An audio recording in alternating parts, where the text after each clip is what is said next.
Marjorie Sande manages this public borehole in Mbare, a poor and crowded suburb of Zimbabwe's capital city, Harare. These kinds of sites shorten the distance to clean water, a blessing in a metropolitan area cursed with access problems for years. A lot of people actually prefer to use bush pumps as opposed to the tap water from the city council.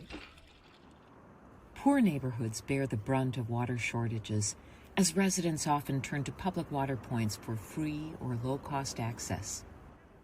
Harare's Mayor Jacob Mafume says the local reservoir, built in the 1950s, isn't big enough to serve the community.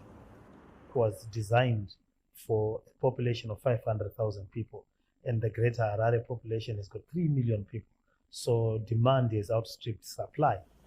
President Emerson Mnangagwa introduced a borehole plan in early 2022 to improve water access in Zimbabwe.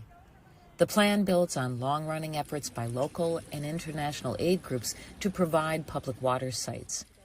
UNICEF set up the bush pump that Sande manages. But the women who come here say they are being harassed and sometimes physically attacked. Some men jump the water line. Others, so-called borehole marshals, illegally take charge of water points and demand obedience, cash, or sexual favors in exchange for water access. As women, we usually queue early for water so that we can get enough time to prepare our kids for school. But when these men arrive, they disregard the queues and go straight to the front and fetch water. So this causes disputes and unended heated arguments. Sande herself was attacked by a group of men who arrived after hours demanding water. Before I knew it, he hit me with a metal rod on my hand. I screamed and shouted that my hand was in pain. Sande was treated at Harare Central Hospital for a fracture to her arm, according to a report filed with the Zimbabwe Republic Police. Police reportedly apprehended at least one suspect, but did not respond to questions about Sande's case. A rape clinic official at Pariranyatwa Hospital in Harare says there have been many reports of people being harassed or assaulted while fetching water.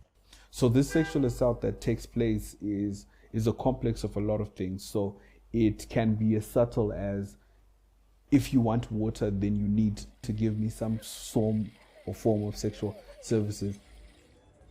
Many victims do not come forward due to shame, fear, stigma, or simply because they do not know what action to take, says Rutendo Mudavanu.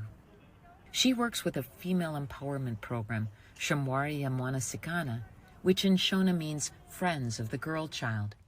To help, the NGO also has recruited male volunteers to aid at water points.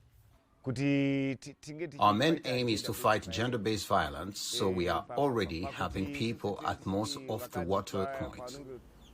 Advocates say women should have more of a say in the design, management, and location of water points and sanitation facilities.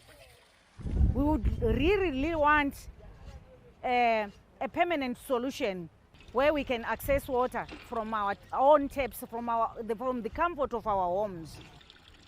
For Keith Baptist in Harare, Zimbabwe, Carol Gunsberg, VOA News.